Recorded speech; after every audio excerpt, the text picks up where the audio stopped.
ನೀವಿದ್ದಂಥವ್ರು ಸ್ವದೇಶಿ ಮೂವ್ಮೆಂಟ್ ಇವತ್ತು ಮಾತಾಡಿಸ್ಲಿಕ್ಕೆ ಹೆಚ್ಚಿದಿರಿ ಮೋದಿಯವ್ರ ಕಡೆಯಿಂದ ಬೇಡ ಅವ್ರು ಮಾತಾಡಿದಾರ ಅವ್ರಿಗೂ ಈಗ ಅನುಭವದಿಂದ ಗೊತ್ತಾಗಿದೆ ನಾನು ತಪ್ಪು ಎಲ್ಲಿ ಮಾಡಿದ್ದೀನಿ ಅಂತೇಳಿ. ಈಗ ಇಲ್ಲ ಸ್ವದೇಶಿ ಮಾಲ್ ತಯಾರು ಮಾಡೋರು, ಇಲ್ಲಿ ನಾವು ಮೇಕ್ ಇನ್ ಇಂಡಿಯಾ ಮಾಡೋರು.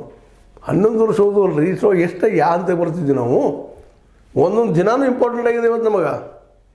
ಅದಕ್ಕಾಗಿ ಇಂಥ ಸಂದರ್ಭದಲ್ಲೇ ಭಾಳ ಎಚ್ಚರಿಕೆಯಿಂದ ಹೆಚ್ಚಿಡುವ ಸಂದರ್ಭದಲ್ಲಿ ನಮಗೊಂದು ರೀತಿ ಇದು ಆಗಿದ್ದು ಒಳ್ಳೆಯದನ. ಹೇಗಪ್ಪ ಅಂತಂದ್ರೆ ಟ್ರಂಪ್ ಹೀಗೆ ಮಾಡಿದ್ರಿಂದಾಗ ಅಟ್ಲೀಸ್ಟ್ ಒಂದು ವಿಚಾರ ಬಂತು ನಮ್ಮ ಮೋದಿಯವ್ರ ತಲೆಯಲ್ಲಿ, ಅದು ನಮ್ಮ RSS ತಲೆಯಲ್ಲಿ. ಹೌದಪ್ಪ ನಮ್ಗೆ ಯಾರಿಲ್ಲ ನಾವೇ ಎದ್ದು ನಿಲ್ಲಬೇಕು ಅನ್ನೋಂಥದ್ದು. ನಮ್ಮಲ್ಲೇ ಮ್ಯಾನುಫ್ಯಾಕ್ಚರಿಂಗ್ ಸೆಕ್ಟರ್ ಬೆಳೆಸಬೇಕು. ಮತ್ತು ನಮ್ಗೆ ಅತ್ಯಂತ ಸುಲಭವಾಗಿ ಬರೋದು ಅಗ್ರಿಕಲ್ಚರ್ ರೀ. ಎಣ್ಣೆ ಬಟ್ಟೆ ನಾವು ತಯಾರು ಮಾಡಿ ಅದನ್ನು ಎಕ್ಸ್ಪೋರ್ಟ್ ಮಾಡಿರಿ. 3 ಗಂಟೆಗೆ ಪಾಪ ಸಾಕಷ್ಟು ಬೇಡಿಕೆ ಅದ ರೀ.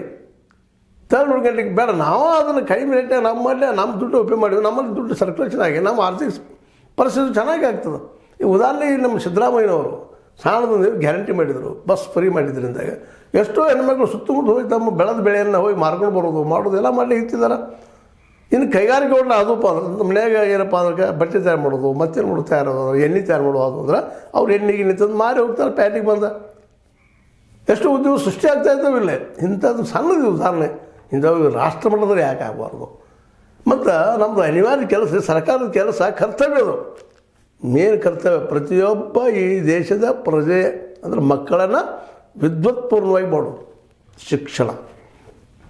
ಇದು ಇಲ್ಲಿವರೆಗೆ